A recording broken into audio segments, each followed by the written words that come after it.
আজি ক্লাছ 10 তোমাৰ 8.2 চেপ্টাৰ আৰম্ভ কৰিবলৈ লৈছোঁ দেই। তোমালোকে মনোযোগেৰে চাই যাবা। মই ত্ৰিকোণমেট্ৰিক চাৰ্টখন কিতাপত আছে, এইটো মই আকৌ লিখি দিয়া নাই। তোমালোকক মই 1 নম্বৰৰ পৰা আজি বুজাবলৈ লৈছোঁ দেই। তোমালোকে চাই যাবা। 8.2 1 নম্বৰটো মই প্ৰথমে কৰিছোঁ। 1 নম্বৰৰ 1টো কৰিছোঁ দেই। তোমালোকে ভালকৈ মনোযোগেৰে চাই যাবা। ইয়াত কয় সাইন 60 ডিগ্ৰী, প্ৰশ্নত দিয়া আছে sine 60 degree cos 30 degree plus sine 30 degree into cos 60 degree. এতিয়া ইয়াত চাবা, মই এখন হেৰিখন দেখাই দিছোঁ। ইয়াত এইখন ত্ৰিকোণমেট্ৰিক, যিখন তোমাৰ মানে কোণৰ মানবোৰ দিয়া আছে। এইটো সলভ কৰিলে কি কৰিব লাগিব? সমান চিন দি লৈ সাইন 60 মান আমি ডাইৰেক্ট বহাব। ইয়াত চোৱা, সাইন 60 মানটো এইটো √3/2 ইনটু এইটো ইনটু চিন হ'ব কস 30 মান কিমান দিয়া আছে? আমাৰ কস 30 মান দিয়া আছে √3/2 যোগ চিন আছে। সাইন 30 মানটো কি দিয়া আছে? সাইন 30 ডিগ্ৰী হাফ দিয়া আছে। এইটো কি হৈছে? হাফ ইনটু কস 60 মানটো কি পাইছোঁ আমি? ইয়াত তোমালোকে তালিকাখন চাবা, 60 মান হাফ আছে দেই, হাফ। এতিয়া আমি এইটো কেনেধৰণে লিখিব পাৰোঁ? এইটো আমি লিখিব পাৰোঁ এভাগে √3/2 স্কোৱাৰ লিখিব পাৰোঁ, হোল স্কোৱাৰ, প্লাছ এইটো হাফ হোল স্কোৱাৰ কৰি দিওঁ দেই। এইভাগে আমি এইটো পূৰণ হৈ আছে, সেইকাৰণে আমি কি কৰিছোঁ? স্কোৱাৰ লিখি দিলে এইটো আমাৰ ভুল নহয়, আমি এইভাগে লিখিব পাৰোঁ। এতিয়া এইটো কি হ'ব? এইটো ভাঙি দিলে মানে এইটো হেৰি ৰুট অভাৰে স্কোৱাৰে কাটন যাব, 3 হ'ব, তলত 2 2 4 যোগ এইটো কি হ'ব? ওপৰত 1 হ'ব, তলত 4। এতিয়া ইয়াত কি হ'লগৈ? এইটো মই লখাগু ইয়াত একেবাৰে ডাইৰেক্ট কৰি দিছোঁ, 4 হ'ব। আৰু ইয়াত যোগ কৰিলে মানে কি হ'ব? ইয়াত লখাগু উলিয়াই পিনি কৰিলে মানে ডাইৰেক্ট 4 হ'ব। তেতিয়াহ'লে আমি এইটো 4 ভাগৰ 4 পালোঁ। এতিয়া আমি কটালি কৰি দিলোঁ, তাৰমানে হৰণ কৰি দিলোঁ, কি হ'ল? সমান 1 হ'ল দেই। তোমালোকে এইটো চাই যাবা। তাৰপিছতে আমাৰ 2 নম্বৰ অংকটো কি আছে? তাৰে 2 নম্বৰ অংকটো কি আছে? 2 নম্বৰ অংকটো আছে 2tan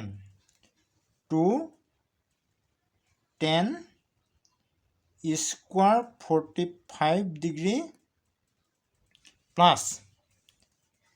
কস square 30 degree minus sine square 60 degree. সেইটো কিতাপ আছে। আকৌ আমি চাৰ্টখন উলিয়াই লওঁ। ইয়াত চাৰ্টখন উলিয়াই লৈছোঁ। এইখন চাৰ্টখনত কি বুলি কৈছে? 2tan 2টো দিবই লাগিব আমি। tan 45 মানটো কি পাইছোঁ? আমি 1 পাওঁ। tan 45 মানটো এইটো 1, tan 45 মানটো এইটো 1, এইটো 1। তোমালোকে চাবা দেই। এইটো আমি ইনটু চিন দিম বা ব্ৰেকেট চিন দিম। ব্ৰেকেট দিব নালাগিব, ইয়াত পূৰণ চিনি দিওঁ। 1 স্কোৱাৰ হৈ আছে দেই, স্কোৱাৰ প্লাছ কস স্কোৱাৰ 30, কছৰ মানটো কি হয়? 30 মানটো √3/2 এইটো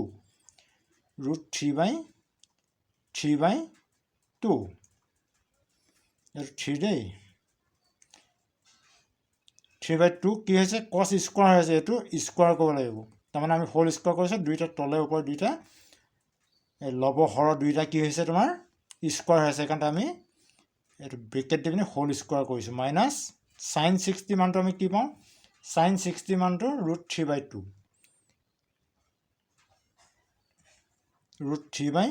এইটো স্কোৱাৰ হৈ আছে, আমি এইটো হোল স্কোৱাৰ কৰিছোঁ। এতিয়া কি হ'ল? এইটো 2 এগুণ 2, এইটো স্কোৱাৰ, এইটো হোল স্কোৱাৰটো ভাঙি দিলে 1 লগত 1 হৈ আছে, 1 2 2 হৈ আছে, হয় নহয়? যোগ এইটো ভাঙোঁ আমি। এইটো কি আছে? এইটোৱে কটালি ৰুট অভাৰ স্কোৱাৰে কটালি যাব, তলত কি হ'ব? 4 হ'ব, 2 2 4 আৰু ওপৰত 3 হ'ব। এইটো 3 দেই,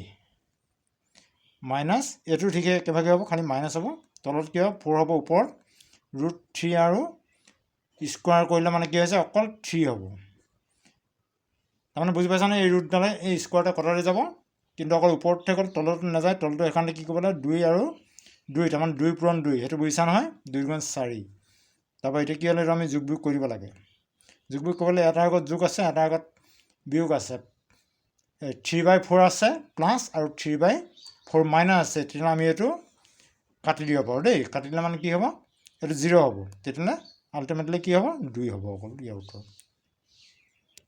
এতিয়া তোমালোকে 1 নম্বৰৰ 3 চোৱা 8.2 1 নম্বৰ 3 চোৱা দেই এইটো কি হৈছে আমাৰ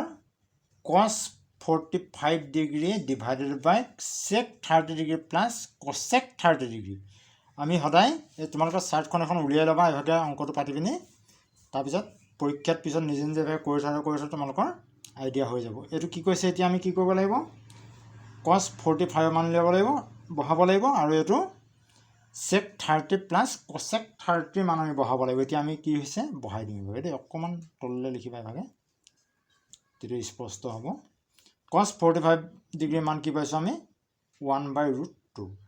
1/√2 এভাগে লিখিব লাগিব দেই আমি 1/√2 দেখিলা নহয় এইটো এভাগে লিখিব লাগিব এইটো cos এইটো sec 30 মানটো কি পাইছোঁ আমি sec 30 মানটো 2/√3 এইটো আমি এভাগে লিখি দিছোঁ 2/√3 হৈছে তাৰপিছত যোগ চিন আছে যোগ চিন দিছোঁ cosec 30 মানটো কি পাইছোঁ আমি cosec 30 মানটো আমি 2 পাইছোঁ cosec 30 মানটো 2 এইটো বহাই দিছোঁ 2 দেখিলা নহয় তেতিয়াহ'লে আমি এইটো কি কৰিম এতিয়া এটা ভাঙিব লাগিব লখাগু চখাগু যদি পৰা যায় ল'ব লাগে এইটো কি আছে ওপৰত এভাগে আছে তলত আমি এইকেইটা লখাগু ল'ম দেই ওপৰত এভাগে লিখি দিছোঁ 1/√3 √3 নহয় 1 কি আছিলে এইটো cosৰ মানটো cos 45ৰ মানটো আছিলে তোমাৰ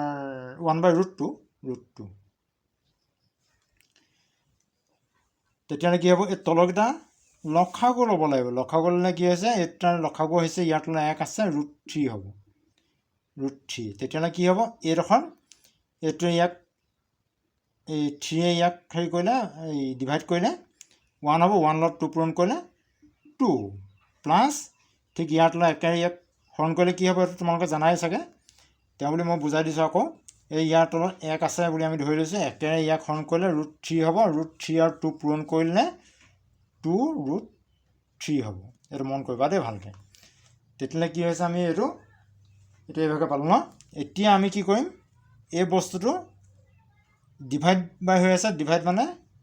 ইটোৰ ওপৰতো ডিভাইড বাই আছে আকৌ তলত ডিভাইড বাই আছে সেইকাৰণে আমি এইটো ভাঙি লৈছোঁ এইটো ভাঙি ল'লে তোমালোকে জানিছা নহয় নিশ্চয় 1/√2 এইটো পূৰণ কৰিলে কি হ'ব এই তলৰখিনি ওপৰলৈ যাব ওপৰখিনি তললৈ আহিব তাৰমানে কি হৈছে এভাগে 2 প্লাছ 2√3 এইটো বুজি পাইছা নহয় মই আগত বুজোৱা আছে এভাগে তোমালোকে কেনেবাকৈ পাহৰিলে আকৌ মন দি মোৰ ভিডিঅ'টো এবাৰ চাই ল'বা তেতিয়া আকৌ তোমালোকে বুজি পাবা এতিয়া কি হৈছে আমি এভাগে এই বস্তুটো এভাগে হেৰি কৰিম কৰিছোঁ এইটো এই ওপৰখিনি এভাগে হেৰি কৰিছোঁ আমি পাতি লৈছোঁ এভাগে এইটো পূৰণ কৰিলে কি হ'ব √3 হ'ব অকল √3 এতিয়া কি হৈছে এইটো আমি কেনেকৈ কৰিম এইটো কৰিবলৈ আমি এই ইয়াত এতিয়া আমি কি ক'ব লাগে এইডোখৰতে আমি √2টো এভাগে √2 বুলিয়ে পাতিছোঁ √2 ইয়াত তাৰপৰা আমি 2 ইয়াত প্লাছ হৈ আছে আমি ইয়াত কি হৈ আছে ইয়াত 2 ইয়াতো আছে আমি ইয়াত 2 এটা কমন ল'ম দেই এইটো পুৰণি হৈ আছে ইয়াৰ পৰা 2 এটা কমন লৈছোঁ আমি এইটা ভিতৰৰ পৰা তলত কি হৈছে তেতিয়া ইয়াত থাকিব 1 1 2 গুণ 2 1 থাকিব ইয়াত 2টো কমন ল'লে মানে প্লাছ √3 থাকিব দেই এইটো মন কৰিবা এইটো কমন ল'লে মানে 3 তেতিয়া আমাৰ সুবিধা হ'ব ইয়াৰ পিছতে কি কৰিব লাগিব এতিয়া আমি এইটো এতিয়া আমি হৰবোৰ ইয়াত কি হৈ আছে অপৰিমেয় হৈ আছে আমি যদি হৰ অপৰিমেয় হৈ থাকে তেতিয়াহ'লে আমাৰ অংকটো কৰিবলৈ অসুবিধা হ'ব সেইকাৰণে আমি হৰটো পৰিমেয় কৰিব লাগিব পৰিমেয় কৰিবলৈ কি কৰিব লাগিব মই অকণমান দীঘলকৈ আঁচডাল পাৰি লৈছোঁ তোমালোকে এতিয়া গম পাবা বুজি পাবা কেলৈ পাৰিছোঁ ওপৰত কি আছে √3 আছে √3 তলত কি আছে √2 আমি এইটো পৰিমেয় কৰিবলৈ হ'লে এইটো অপৰিমেয় হৈ আছে এইটো √2টো আগে লিখি লৈছোঁ দেই মই এইটো ৰুট টুটো কি হৈছে ৰুট টুটো আমি পৰিমেয় কৰিবলৈ কি কৰিব লাগিব এইটো অপৰিমেয় হৈ আছে এইটো হেৰি এই ৰুট অভাৰ আছে ৰুট অভাৰ থাকিলে বা মাইনাছ থাকিলে আমি এইবোৰ অপৰিমেয় হৈ থাকে কিন্তু আমি পৰিমেয় কৰিবলৈ ইয়াত ৰুট টু এটা আকৌ পূৰণ কৰিলে আমি কি হ'ব এইটো পৰিমেয় হ'ব আৰু ইয়াত ৰুটটো পূৰণ কৰাৰ লগে লগে আমি ওপৰতে এটা কিন্তু ৰুটটো পূৰণ কৰিব লাগিব এইটো মই আকৌ এবাৰ দেখুৱাই দিম বাৰু ৰুটটো তাৰপিছত ইয়াত কি আছে 1 মাইনাছ আকৌ ইয়াত ভিতৰত ৰুট 3 আছে আকৌ দেই সেইটো মন কৰিবা 1 প্লাছ ৰুট 3 আছে এতিয়া এই বস্তুটো আমি এবাৰ ইয়াত কি হৈছে কিবা আমি যদি সূত্ৰত পেলাব পৰা আমি চাই ল'ব লাগিব নিজে যদি সূত্ৰত পেলাব পৰা হয় তেতিয়াহ'লে এইটো আমি সেইভাগে আমাৰ সুবিধা অনুসৰি আমি বনাই ল'ব লাগিব 1 মাইনাছ ৰুট 3 যদি কৰোঁ আমি এইটো a plus B into a minus B হৈ থাকিলে আমি a plus B a square minus B square আমি সূত্ৰত পেলাব পাৰোঁ তেতিয়া কি হ'ব এই বস্তুটো ইয়াত পূৰণ কৰিলে আমি ইয়াতো এটা পূৰণ কৰি দিব লাগিব সেইভাগে তেতিয়াহে মানে কি হৈছে 1 মাইনাছ ৰুট 3 এটা তলত যেতিয়া কৰিবা তেতিয়া ওপৰতো কৰি দিবা তেতিয়া এইটো আমি এনেই দেখাই দিছোঁ এইটো মই এইটো যদি কাটি দিওঁ এইটো কাটি দিওঁ আৰু এইটো ৰুটটো কাটি দিওঁ এই বস্তুটো থাকিবগৈ দেই সেইটো মন কৰিবা এইটো কেলৈ সেইটো বুজি পালা নিশ্চয় এতিয়া কি হ'ল আমি এতিয়া পূৰণ কৰিব লাগে এতিয়া চোৱা ওপৰত কি আছে 2 3 গুণ 6 এইটো দুইটাত ৰুট অভাৰ আছে এইটো ৰুট 6 হ'ব দেই ৰুট 6 1 মাইনাছ ৰুট 3 এইটো বুজি পালোঁ নহয় এইটো 2 3 গুণ 6 ৰুট আছে ৰুট এইটো 1 মাইনাছ ৰুট 3 তাৰপিছত ইয়াত কি হ'ব এতিয়া আমি এইটো অকণমান ভাঙি পাতি দিওঁ এইটো 2 হ'ব 2 পূৰণ এটা আমি কি হৈছে এইটো স্কোৱাৰ হ'ব স্কোৱাৰটো আমি হেৰি কৰিলে মানে এইটো কি হ'ব অকল 2 হ'ব ৰুট অভাৰটো আমি কাটি দিলে মানে তাৰপিছত এইটো এটা সূত্ৰত পৰি আছে কি সূত্ৰত a square minus B square সূত্ৰ নহয় জানো a square minus B square সূত্ৰটো তাৰমানে 1 এইটো ব্ৰেকেট হৈ আছে পূৰণ চিন আছে এইটো ব্ৰেকেট দি ল'ব লাগিব এইটো এইটো নহয় এইটো এইটো 1 প্লাছ 3 ৰুট 3 তাৰমানে এইটো a বুলি ধৰোঁ plus B a minus B এটা মিলি আছে কাৰণে আমি a বি বুলি ধৰিছোঁ তেতিয়া ইয়াৰ হেৰিটো কি হ'ব a square minus B square এইভাগে হ'ব দেই এইটো বুজি পালা তেতিয়াহ'লে আমি কি কৰিম এইটো আমি এইটো ৰুট 6 ইয়াক কৰিলে 1 গুণ ওপৰত কি হ'ব ৰুট 6 হ'ব আৰু 3 6 গুণ এইটো বিয়োগ চিন আছে বিয়োগ কৰিব 3 6 গুণ 18 হ'ব 18 ৰুট 18 হ'ব দেই তাৰপিছত কি হ'ব তলত 2 2 গুণ 4 হ'ল এইটো কি হ'ব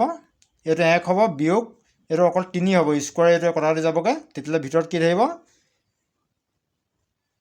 মই একে লাইনতে লিখি দিছোঁ ভিতৰত ইয়াত থাকিব 3 ইয়াত থাকিব -1 3 -3 আৰু 1 যদি হেৰি কৰিবলৈ কি হ'বগৈ -1 হ'ব এইটো এইভাগে লিখিব লাগে এইটো পূৰণ চিন দিলেও হ'ব তোমালোকে নিদিলেও হ'ব তাৰপিছত এতিয়া কি হ'ল ওপৰত আমি কি কৰিব পাৰোঁ ওপৰতো আমি কেনেকৈ লিখিব পাৰোঁ এইটো এইভাগে 8 মাৰি ল'বা তাৰপিছত ৰুট 6 আছে ৰুট 6 মাইনাছ এইটো আমি কেনেকৈ লিখিব পাৰোঁ চোৱা আমাৰ সুবিধা অনুসৰি আমি লিখিব পাৰোঁ এইটো 9 × 2 লিখিব পাৰোঁ আমি এইটো হেৰি হ'ল এই চোৱা এইটো ৰুট এইটো 1 বিয়োগ এইটো 3 হ'ব দেই এইটো 3 এইটো হ'লে কি হয় -2 হ'ব এইটো -2 হ'ব দেই এইটো 1 নহয় মই 1 লিখি দিলোঁ কওঁতে 2 গৈছিলোঁ কিন্তু লিখি দিলোঁ 1 চোৱা তেতিয়াহ'লে এইটো -2 হ'ব দেই এইটো -2 তেতিয়াহ'লে এইটো ওপৰতো আমি এইভাগে লিখিব পাৰোঁ আৰু এইভাগে লিখা ল'লে কি হ'ল এইটো আমি ভাঙিব পাৰিম তাৰ 9টো আৰু আকৌ এইটো চোৱা এতিয়া তলটো এইটো 2 এইটো 4 আৰু -2 হ'লে 4 2 গুণ কি হ'ব -8 এইটো -8 ইয়াৰ আগত প্লাছ আছে কিন্তু পূৰণ কৰিলে মাইনাছ আৰু প্লাছ পূৰণ কৰিলে মাইনাছ হ'ব তেতিয়াহ'লে আমি এইখিনিলৈকে পালোঁ তাৰপিছত এতিয়া আমি কি কৰিম এইটো ৰুট 6 এইটো ডিভাইড বাই দি দিয়া ৰুট 6 মাইনাছ এইটো 9টো আমি 3 পূৰণ 3 কৰিব পাৰোঁ তাৰমানে 3 এটা আমি 3 3 9 3 এটা আমি উলিয়াই দিওঁ বাহিৰত ইয়াৰ হেৰিটো কি হ'ব ৰুট 2 হ'ব ৰুট 2 হ'ল আৰু তলত কি হৈছে -8 এতিয়া কি হৈছে আমি এইটো অপৰিমেয় হৈ আছে তলৰ 8টো দেই -8 হ'লে অপৰিমেয় হৈ আছে আমি এইটো পৰিমেয় কৰিবলৈ কি হ'ল গোটেইটোকে আমি মাইনাছ চিনেৰে পূৰণ কৰিব লাগিব মই এইটো দেখাই নিদিওঁ আৰু কেনেকৈ পূৰণ কৰিব লাগিব এইটো ব্ৰেকেটটা দি পিনি তোমালোকে যদি বুজি নোপোৱা সেইটো কৰিব লাগিব আৰু মই একে লাইনতে লিখি দিছোঁ তেতিয়া কি হ'ব এইটোৰ আগত মাইনাছ হৈ যাব এইটোৰ আগত প্লাছ হ'ব এই চিনটো মাইনাছ এই মাইনাছটো প্লাছ হৈ যাব যেতিয়া মাইনাছ আমি পূৰণ কৰিম মাইনাছ পূৰণ কৰিলে দেই তেতিয়াহ'লে আমি এইটো আগে লিখিব পাৰোঁ এইটো 3√2 আমি লিখিব পাৰোঁ আৰু কি লিখিব পাৰোঁ ইয়াৰ আগত মাইনাছ হ'ব -6 ৰুট অভাৰ দেই ৰুট অভাৰ এইটো মাইনাছটো আমি তলত যেতিয়া পূৰণ কৰিম অকল 8 হ'ব এতিয়া ইয়াৰ উত্তৰটো এইটো তোমালোকে বুজি পালা নিশ্চয়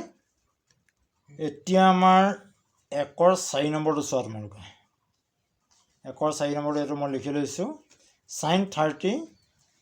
plus tan 45 degree plus cosec 60 degree divided by sec 30 degree plus cos 60 degree plus cot 45 degree এতিয়া কি হৈছে ইয়াৰ মানবোৰ আমি বহাব লাগে sin 30 ডিগ্ৰী আমি লিষ্টখনত চাম তালিকাখনত যিখন কিতাপত দিয়া আছে sin 30 ডিগ্ৰী মান হাফ আছে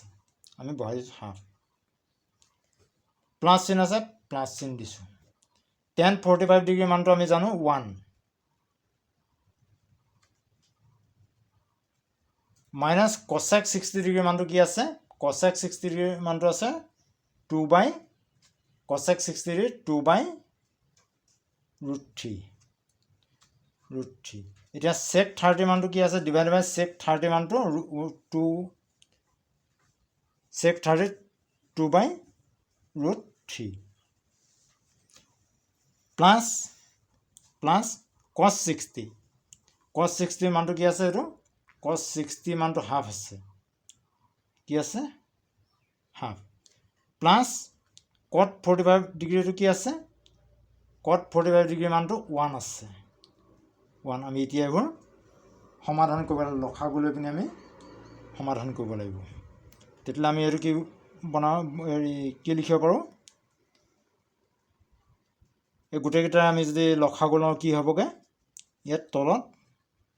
√3 আহিব 2√3 তাৰমানে এইটো আৰু 2 আৰু 3 পূৰণ হ'ব দুটা বেলেগ বেলেগ সংখ্যা সেইকাৰণে এইটা পূৰণ হ'ব তেতিয়াহ'লে কি হ'ব এইটো যদি আমি যদি কৰোঁ এইটো ইয়াক হৰণ কৰিলে √3 হ'ব √3 প্লাছ কি হ'ব ইয়াৰ তলত 1 আছে এইটো যদি আমি ইয়াক পূৰণ কৰিবলৈ হয় হৰণ কৰিবলৈ হয় এইটো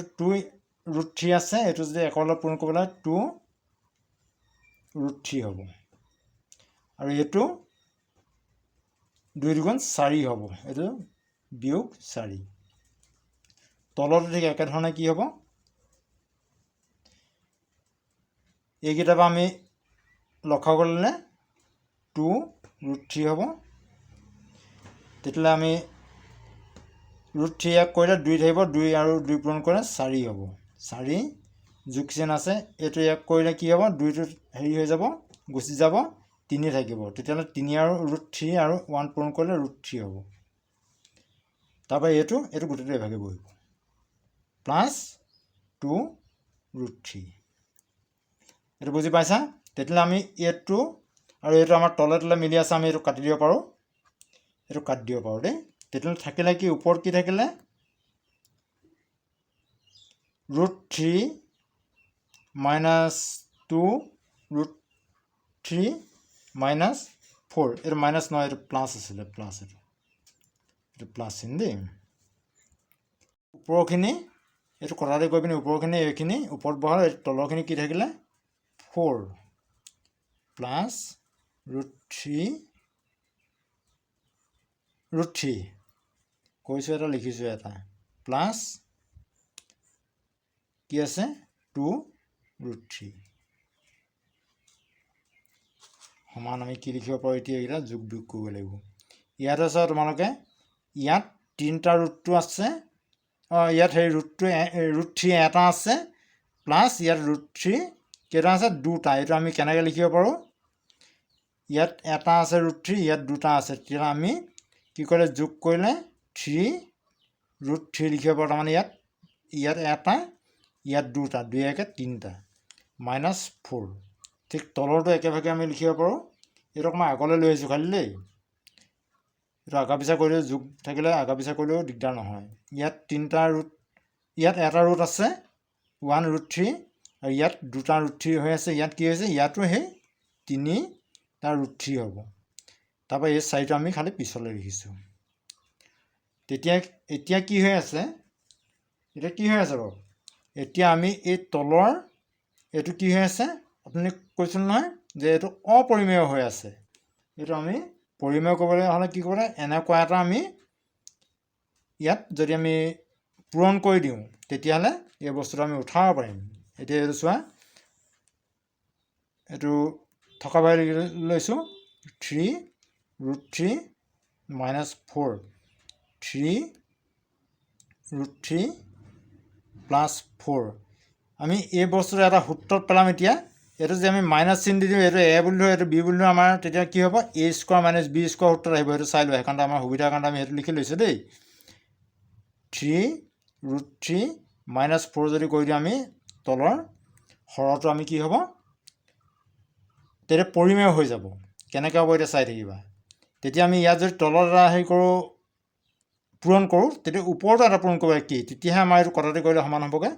3√3 - 4 এইটো ব্ৰেকেট দি দিয়া এইটো লগত এইটো পূৰণ হৈ আছিলে মানে ইয়াত আমি যেতিয়া তলত লিখিছোঁ আমি ওপৰত লিখিছোঁ এইটো যদি কটাতে কৰি দিওঁ আমাৰ এইটোৱে থাকিব তেতিয়াহ'লে আমি ইয়াত কি লিখিব পাৰোঁ এতিয়া তলৰটো আমি এটা সূত্ৰ লিখিব পাৰোঁ কি সূত্ৰ a² - b² সূত্ৰ তাৰমানে এইটো 3√3 কি হৈছে এইটো আমি এইটো a বুলি ধৰিব পাৰোঁ এইটো √3 দেই এইটো স্কোৱাৰ তাৰমানে a² - b² নহয় জানো a² - b² আমি সূত্ৰটো কি পাওঁ a + b × a - b এইটো নহয় জানো আমি এইটো অভেদ বা সূত্ৰ প্ৰয়োগ কৰিছোঁ এইটো কি হ'ব মাইনাছ কি হ'ব b মানটো কি পাইছোঁ আমি 4² এইটো ব্ৰেকেট দিলেও হ'ব নিদিলেও হ'ব এতিয়া এনেকুৱা আমি একে দুটা পাইছোঁ সেইকাৰণে আমি ডাইৰেক্ট ইয়াক স্কোৱাৰ কৰি দিব পাৰোঁ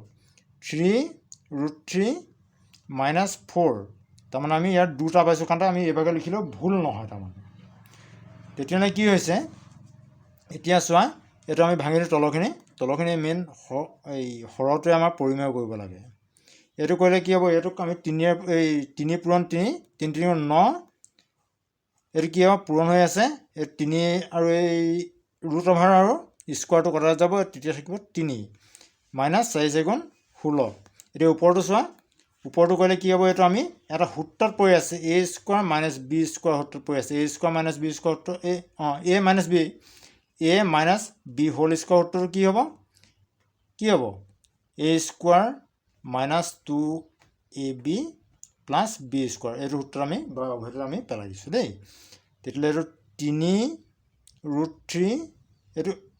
হোল স্কোৱাৰ দিব লাগিব নহ'লে এটাৰ ওপৰতহে বজাব -2 × 3√3 প্লাছ কি আছে প্লাছ নহয় এইটো ইনটু কি হ'ব বি মানটো কি পাইছে 4 বি মানটো 4 প্লাছ b² এইটো 4² দেই এইটো 4² হ'ল ন তেতিয়াহ'লে আমি এইখিনি ভাঙি দিওঁ এতিয়া এইখিনি ভাঙিলে কি হ'ব এইটো ঠিক একেভাগে হ'ব 3 3 × 9 পূৰণ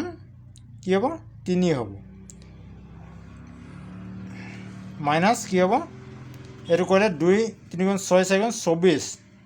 -24√3 এইটো পূৰণ হৈ আছে দেই এইটো যোগ 4 4 × 16 তলত কি 3 × 27 27 - 16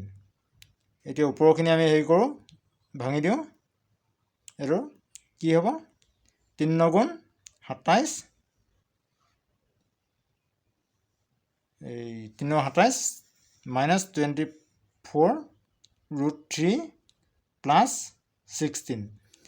এইটো আমি বিয়োগ কৰি কিমান পাম 17 7 6 গ'লে 1 এইটো 1 ৰ 1 গ'লে 2 1 গ'লে 1 আমি এইটো পালোঁ আৰু ওপৰত এইটো পালোঁ এতিয়া ওপৰতো হেৰি কৰি দিছোঁ তোমালোকে চোৱা এইটো এই যোগ কৰিব পৰা হৈ আছে তাৰমানে সেইকাৰণে আমি যোগ কৰি দিওঁ এইটো আৰু এইটো যোগ কৰিলে কিমান হ'ব এই 16 আৰু 27 যোগ কৰিলে কিমান হ'বগৈ 6 7 এই 7 6 13 3 1 উকলিলে 2 1 3 1 কিমান হ'ব 4 হৈছে আৰু কি থাকি গ'ল -24√3 তলত কি হ'ব 11 ইয়াৰ আনসাৰটো এইটোই হয় আৰু মোৰ ভিডিঅ'টো যদি তোমালোকে বুজি পাইছা চাই ভাল পাইছা তেতিয়াহ'লে লগৰবোৰৰ লগত শ্বেয়াৰ কৰিবা আৰু মোলৈ কমেণ্ট কৰিবা লাইক এটা কৰি দিবা আৰু ভিডিঅ'টো যদি তোমালোকে চেনেলটো নতুনকৈ আহিছে তেতিয়াহ'লে ছাবস্ক্ৰাইব কৰি দিবা